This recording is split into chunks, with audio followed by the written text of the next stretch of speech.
नमस्कार दोस्तों, स्वागत है आपके अपने यूट्यूब चैनल सक्सेस मंत्रा बाय दीपक राय। मैं कमलेश फिर से आपके लिए फॉरेस्ट गार्ड के जो अभी 4 अप्रैल को एग्ज़ाम होने वाला उसके लिए रीजनिंग की क्वेश्चन की प्रैक्टिस बहुत ही इम्पोर्टेंट और मज़ेदार क्वेश्चन का कलेक्शन लाया हूं। तो बस आप लोग वीडियो को ज़्यादा से ज़्यादा शेयर और लाइक करें। तो बिना टाइम वेस्ट किए चलिए हम लोग क्वेश्चन की प्रैक्टिस स्टार्ट करते हैं। देखिए, स्टार्ट करने से पहले आप लोग गुजारिश है कि सबसे पहले वीडियो को पॉज कीजिए और सबसे पहले अपने आप से ट्राई कीजिए। उसके बाद आपको सॉल्यूशन और अप्रोच को देखना है। तो चलिए हम लोग स्क्रीन पर देख रहे हैं। सबसे पहला क्वेश्चन देखिए क्या कह रहा है। देखिए कह रहा है कुछ पुस्तकें एक पंक्ति में लगी है, यानी ये रैंकिंग और ऑर्डर से रिलेटेड क्वेश्चन है। फिर क्या कह रहा है कि दाईं ओर 21वीं पुस्तक और बाईं ओर से 28वीं पुस्तक के बीच में 5 पुस्तकें हैं। समझ गए? यानी आपको क्या दिया हुआ है, मान लेते हैं कि ये दिया हुआ है, इसमें कह रहे कि यहाँ आपको देख रहे हैं, यहाँ लेफ्ट मान लेते हैं, ये लेफ्ट हो गया और ये राइट हो गया। तो देखिए क्वेश्चन में क्या कह रहा है। क्वेश्चन में क्या कर रहा है कि दाईं ओर से 21वीं पुस्तक, यानी दाईं ओर से मान लेते हैं कि यहाँ दाईं ओर से 21वीं पुस्तक मान लिए और बाईं ओर से 28वीं पुस्तक, यानी बाईं ओर की दिशा से ये 28वीं पुस्तक है। समझ गए? यानी यहाँ से 28वीं पुस्तक है और इस साइड से यानी दाहिने की तरफ से ये 21वीं पुस्तक है। और फिर क्या कह रहा है कि इसके बीच में 5 पुस्तकें हैं, यानी दोनों के बीच में 5 पुस्तकें दिया हुआ है। समझ गए? अब देखिए क्वेश्चन में क्या कर रहा है कि पुस्तकों की कुल संख्या 42 से अधिक है, यानी ये गिवन है कि जितने भी पुस्तक है ना वो आपको 42 से अधिक है। तो आपको फाइंड क्या करना है कि पुस्तकों की कुल संख्या आपको ज्ञात करना है। तो देखिए इसमें कुछ नहीं है। देखिए यहाँ से यहाँ तक 21 पुस्तक है और इस साइड से यानी बाएं की तरफ से 28 पुस्तक है और इसके बीच में 5 पुस्तकें हैं। समझ गए? तो यही पूछ रहा है कि ये मतलब कि जो पंक्ति में जो सभी पुस्तकें कितने पुस्तक है आपको यही बताना है। तो चलिए बस इसको करना क्या है कि यहाँ से यहाँ तक 28 पुस्तकें हैं और यहाँ से यहाँ तक 21 पुस्तक है और इसके बीच में 5 पुस्तकें हैं। तीनों को ऐड कर लीजिए तो इससे क्या हो जाएगा, आपका टोटल जितने भी पुस्तक होंगे आपको मालूम हो जाएगा। तो चलिए इसको ऐड करते हैं, यानी 28 हो जाएगा और ये 5 हो जाएगा और ये 21 हो जाएगा। तीनों को ऐड कर दीजिए, ये कितना हो जाएगा 33 प्लस 21 हो जाएगा, यानी दोनों को ऐड करेंगे तो 54 हो जाएगा। यानी पंक्ति में सभी पुस्तकें कितने हैं, आपको 54 क्या हो जाएगा, राइट आंसर हो जाएगा। इस तरह से आपका ऑप्शन नंबर डी सही हो जाएगा। इसमें बस कुछ नहीं दिया है, बस राइट साइड से और लेफ्ट साइड से नंबर ऑफ पुस्तकें दिया हुआ है और इसके बीच में 5 पुस्तकें दी हुई है। बस तीनों को ऐड कर लेना है और सभी पुस्तकों की संख्या ज्ञात हो जाएगी। ये प्रीवियस ईयर्स क्वेश्चन है, यूपी ट्रिपल एसी में पूछा हुआ क्वेश्चन है। समझ गए? तो ऐसे ही आप लोगों को क्वेश्चन जो भी एग्जाम होंगे फॉरेस्ट गार्ड के, ऐसे ही क्वेश्चन आपको देखने को मिलेंगे। तो ऐसे ही क्वेश्चन की आप लोग प्रैक्टिस किया कीजिए और हमारे साथ बने रहिए। जो भी जिस भी क्वेश्चन की प्रैक्टिस करा रहे हैं उस क्वेश्चन को प्रैक्टिस कीजिए और इसी प्रकार से जितने भी क्वेश्चन आपके पास अगर कोई भी प्रैक्टिस सेट हो उसको उठा लीजिए और ऐसे ही क्वेश्चन का प्रैक्टिस स्टार्ट शुरू कर दीजिए। समझ गए? तो चलिए हम लोग नेक्स्ट क्वेश्चन की ओर बढ़ते हैं। देखिए नेक्स्ट क्वेश्चन क्या कह रहा है। देखिए नेक्स्ट क्वेश्चन क्या कर रहा है, ये रैंक एंड ऑर्डरिंग से क्वेश्चन है आपको।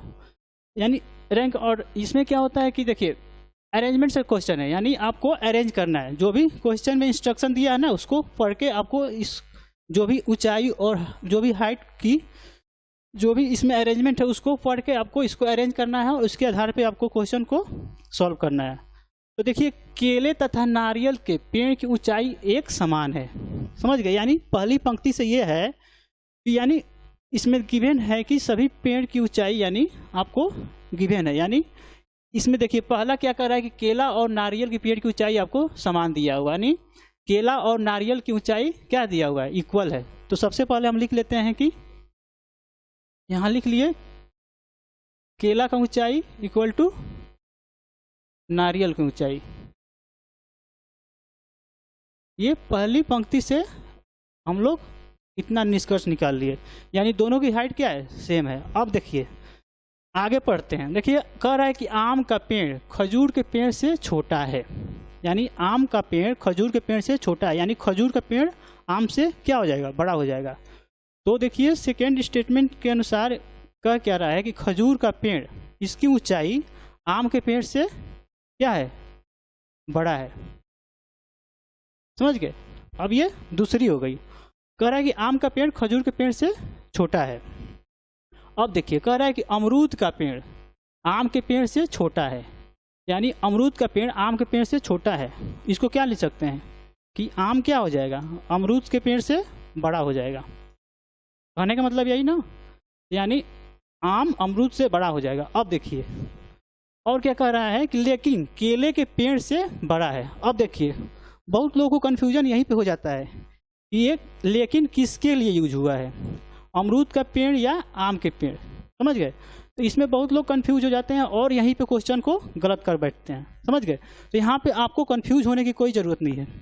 यहाँ लेकिन के मतलब कि जो पहले जिसकी बात की जा रही है ना, यानी यहाँ अमरूद का पेड़ की बात की रही है ना, यानी आपको अमरूद के पेड़ की बात यहाँ हो रही है।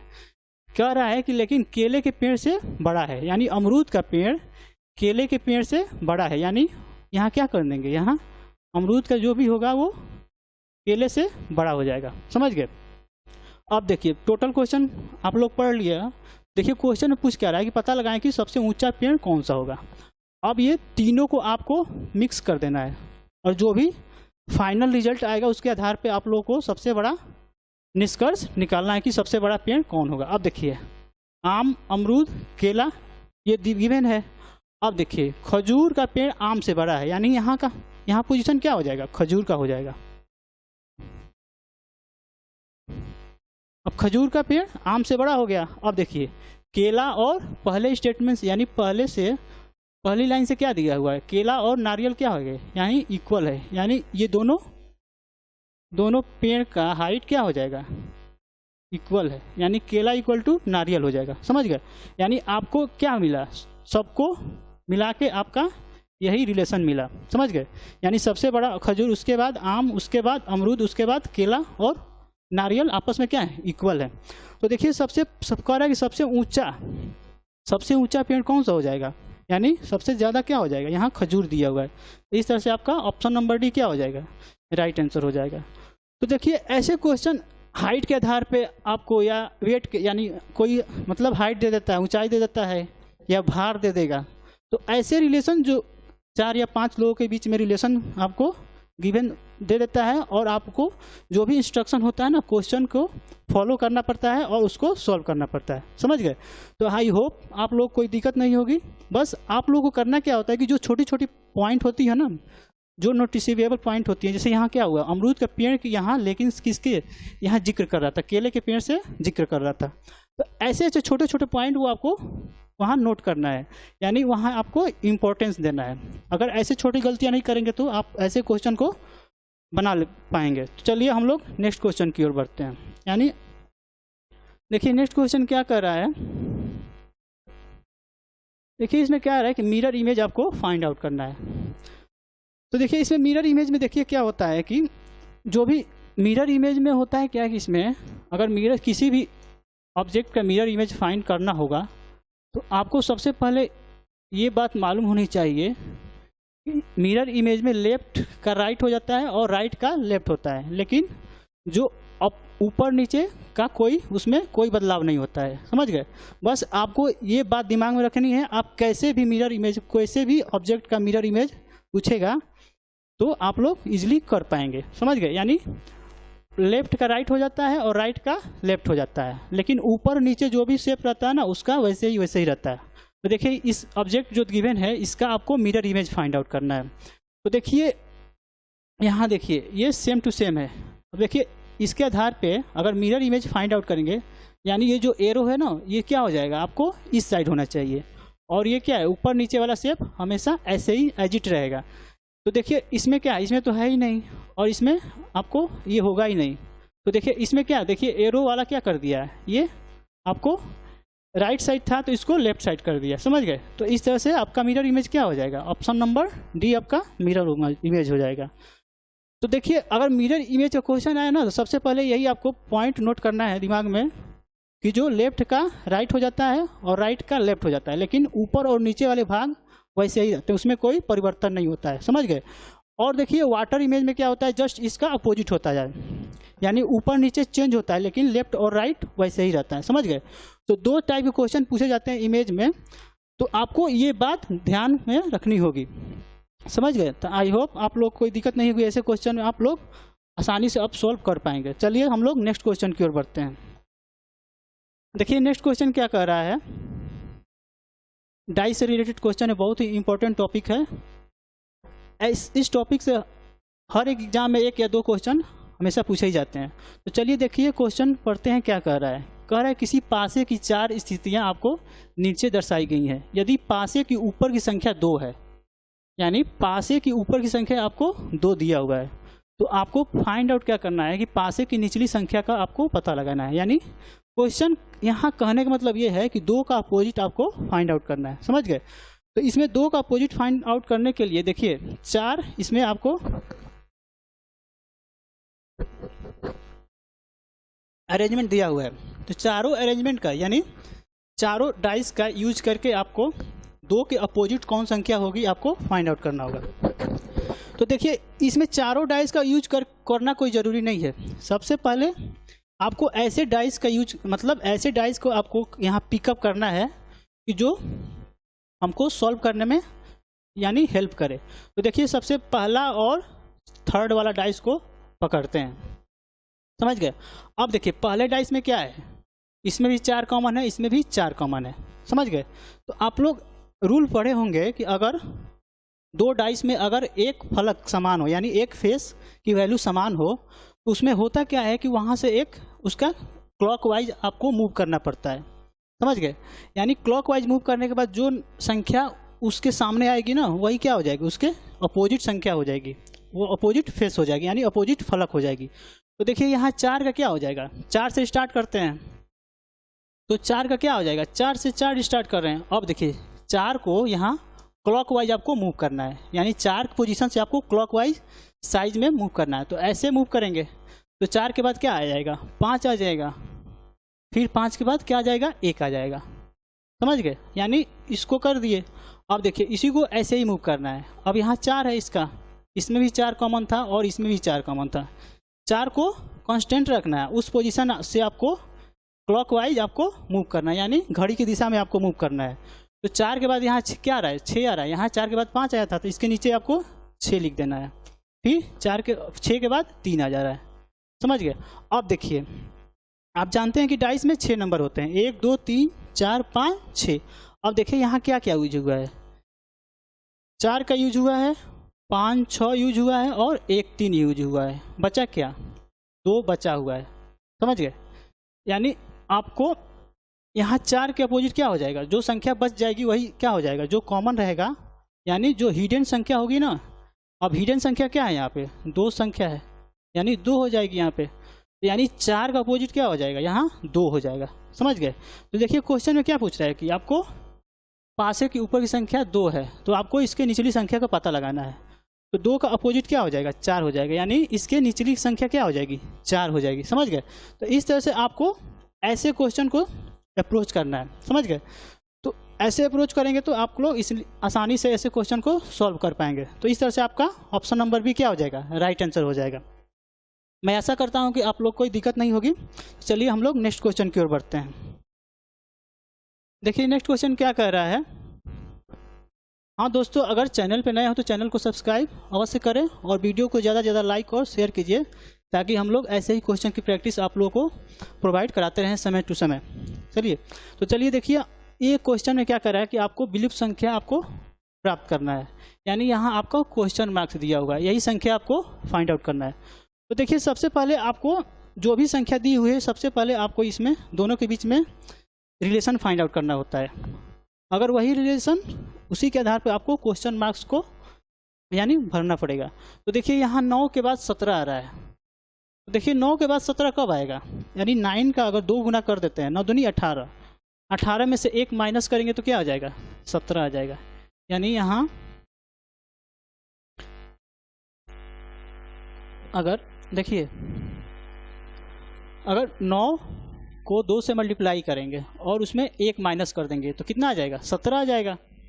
समझ गए, यानी इसका तो इसका रिलेशन फाइंड आउट कर लिया। अगर इसी के आधार पे ये भी आ जाएगा तो समझिए कि हम लोग अपने राइट ट्रैक पे चल रहे हैं। समझ गए, तो देखिए 120 का 2 गुना करेंगे, ऐसे ही करेंगे तो 120 का 2 गुना कितना हो जाएगा, सॉरी 160 का 2 गुना करेंगे ना, तो 160 का 2 गुना कितना हो जाएगा, 320, और 320 में से 1 माइनस कर देंगे यानी 319 आ गया। समझ गए, यानी ये भी फॉलो कर रहा है यही अप्रोच, और ये भी फॉलो कर रहा है, यानी हम लोग यानी अप्रोच सही है।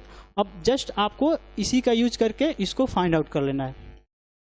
समझ गए, तो देखिए 475 का 2 गुना करेंगे तो कितना आ जाएगा, 475 में आपको 2 से मल्टीप्लाई करना है और उसको जो आएगा उसको -1 कर जाना है। समझ गए, तो यहाँ मल्टीप्लाई करेंगे तो कितना आ जाएगा, 4 दूनी 8, 800 और ये 75 दूनी 150 यानी 950 हो जाएगा, और 950 में से -1 कर देंगे यानी कितना हो जाएगा, 949 हो जाएगा।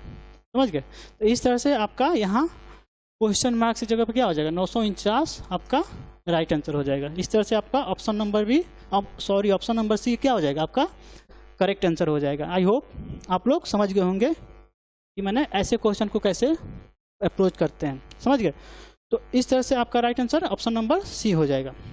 चलिए हम लोग नेक्स्ट क्वेश्चन की ओर बढ़ते हैं। देखिए नेक्स्ट क्वेश्चन क्या कर रहा है, कोडिंग डिकोडिंग से रिलेटेड क्वेश्चन है। कह रहा है कि निम्न श्रृंखला की विलुप्त कड़ी का आपको पता लगाना है, यानी 3 लेटर आपको 3 वर्ड दिया हुआ है, आपको चौथा वर्ड आपको फाइंड आउट करना है। तो देखिए सबसे पहले इसमें आपको देखना पड़ेगा कि जो भी ये लेटर यानी वर्ड दिया हुआ है इसके बीच में क्या रिलेशन है, यानी ए से क्या आ जा रहा है, सी चला जा रहा है, बी से डी जा रहा है, तो इसमें क्या मतलब कितनी बढ़ोतरी हो रही है या कितनी यानी इंक्रीमेंट हो रहा है या डिक्रीमेंट हो रहा है, उसी के आधार पे आप लोग इसको फाइंड आउट करना पड़ेगा। समझ गए, तो देख रहे हैं कि ए के बाद क्या आ जा रही है, ए के बाद सी आ रही है। यहाँ देखिए ए के बाद सी आ जा रही है, तो देखिए ए में कितना इंक्रीमेंट हो रहा है, देखिए यहाँ लिख लीजिए ए बी जेड वाई। अब देखिए ए के बाद क्या आ रहा है, सी आ रहा है, बी के डी आ रहा है, और जेड की जगह एक्स आ रहा है, और इसके सामने डब्ल्यू आ रहा है। तो देखिए ए में कितना इंक्रीमेंट करेंगे कि सी आ रहा है, यानी 2 का इंक्रीमेंट करेंगे तो सी आ रहा है। बी में कितना इंक्रीमेंट करेंगे तो डी आएगा, 2 का इंक्रीमेंट करेंगे। लेकिन देखिए जेड में यहाँ जेड्स क्या है, यहाँ संख्या बढ़ नहीं है, यहाँ घटाया जा रहा है, क्योंकि जेड क्या है, सबसे मैक्सिमम है, सबसे लास्ट लेटर क्या होता है, जेड होता है। उसके बाद देखिए एक्स आ रहा है, यानी इसमें भी -2 कर रहे हैं तो एक्स आ जा रहा है। यहाँ आपको वाई में -2 करेंगे तो डब्ल्यू आ जाएगा। समझ गए, अगर फिर इसको मिलाते हैं, अगर ऐसे ही ये भी फॉलो करेगा तो क्या हो जाएगा, यानी इसके बाद वाला यही रूल फॉलो करेगा।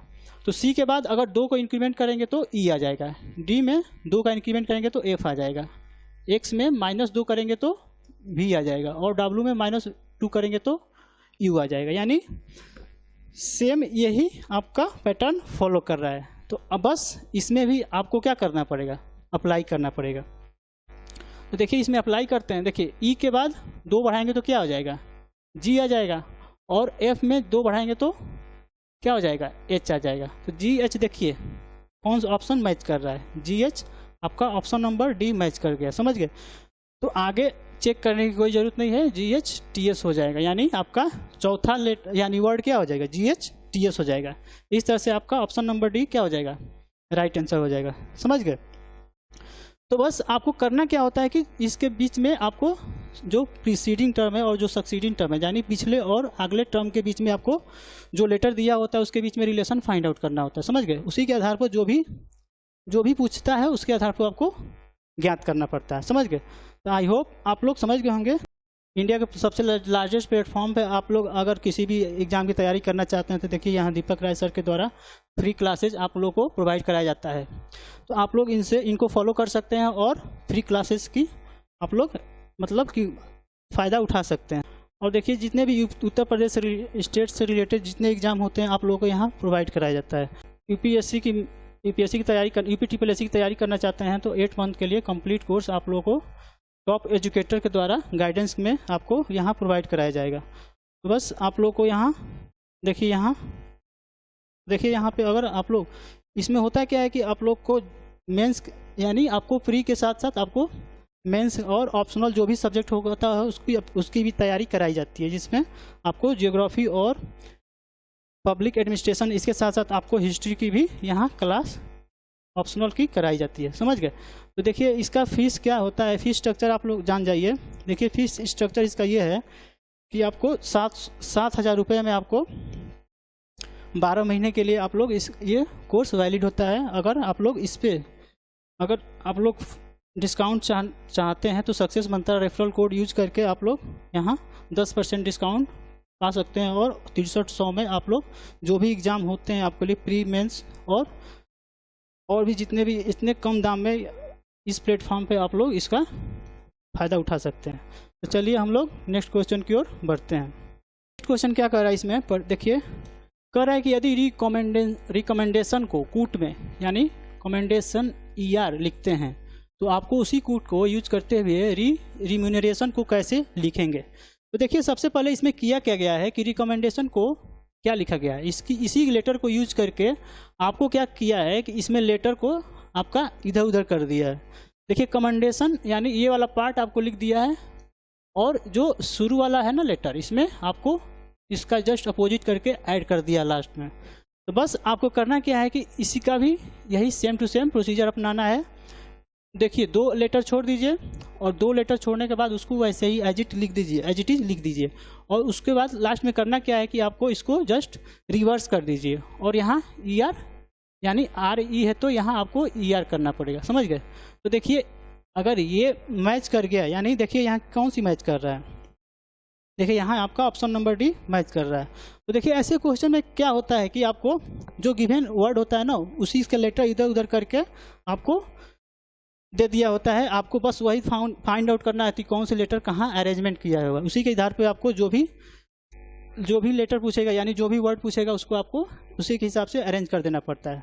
तो आई होप यानी आपका ऑप्शन नंबर D करेक्ट हो जाएगा। मैं आशा करता हूँ कि ऐसे क्वेश्चन आप लोग कर पाएंगे। चलिए नेक्स्ट क्वेश्चन की ओर बढ़ते हैं। देखिए नेक्स्ट क्वेश्चन क्या कर रहा है, कह रहा है कि यदि प्लस का अर्थ भाग है और माइनस का अर्थ गुणा है, यानी और गुणा का अर्थ घटाना है तथा भाग का अर्थ है जोड़ना यहाँ होना चाहिए, तो इसका आपको वैल्यू फाइंड आउट करना है। सबसे पहले लिख लेते हैं, यहाँ गिवन क्या है, देखिए 120 प्लस का अर्थ क्या कर रहा है, भाग कर रहा है ना, तो आपको यहाँ भाग कर देना पड़ेगा। अब देखिए क्या कर रहा है, यहाँ गुणा है, तो गुणा का अर्थ आपको घटाना किया, यानी आपको 10 माइनस 10 करना पड़ेगा। यहाँ ब्रैकेट को बंद कर देते हैं। अब देखिए क्या कर रहा है कि माइनस को क्या दिया हुआ है, यहाँ माइनस का अर्थ गुणा है, यानी आपको यहाँ गुणा का चिन्ह हो जाएगा, इंटू गुणे 10 हो जाएगा, और भाग का अर्थ है प्लस, यानी आपको प्लस कर देना पड़ेगा 5। अब इसको आपको सॉल्व कर लेना है। 120 में 6 से डिवाइड करेंगे तो कितने बार में जाएगा, 6 दूनी 12, यानी 20 हो जाएगा। 20 में से माइनस 10 कर देंगे, समझ गए, और इसको मल्टीप्लाई कर देंगे और इसको जोड़ देंगे। तो 20 में से 10 माइनस हो जाएगा तो 10 हो जाएगा, ब्रैकेट हट जाएगा, 10 गुणे 10 और 5 को ऐड कर देंगे, यानी आपका 100 और 5 ऐड हो गया, यानी 105 आपका क्या हो जाएगा, आपका यही मालूम हो जाएगा। तो इस तरह से आपका ऑप्शन नंबर D क्या हो जाएगा, राइट आंसर हो जाएगा। देख रहे हैं, अगर आप लोग को इसमें होता क्या है कि आपको बदमाश रूल फॉलो करना पड़ता है, समझ गए, यानी बदमाश रूल अगर आपको मालूम है तो ऐसे क्वेश्चन करने में कोई दिक्कत नहीं होगी, समझ गए। तो सबसे पहले ब्रैकेट तोड़ते हैं, उसके बाद जो भी गिवन है उसको उसी के हिसाब से आप लोग को इसको मतलब फर्दर आगे बढ़ सकते हैं और ऐसे क्वेश्चन को इजीली सॉल्व कर सकते हैं, समझ गए। तो इस तरह से आज का प्रैक्टिस हम लोग यहीं समाप्त करते हैं। आई होप आप लोगों को वीडियो पसंद आई होगी। अगर वीडियो को पसंद आई होगी तो वीडियो को ज़्यादा से ज़्यादा लाइक और शेयर कीजिए, और कोई भी अगर क्वेश्चन रिलेटेड क्वेरी हो तो आप लोग कमेंट बॉक्स में मेंशन जरूर कर सकते हैं। तो चलिए दोस्तों, अगर आप चैनल पर नए हैं तो चैनल को सब्सक्राइब करें और वीडियो को ज़्यादा से ज़्यादा लाइक और शेयर कीजिए। चलिए नेक्स्ट वीडियो में मिलते हैं। Thank you.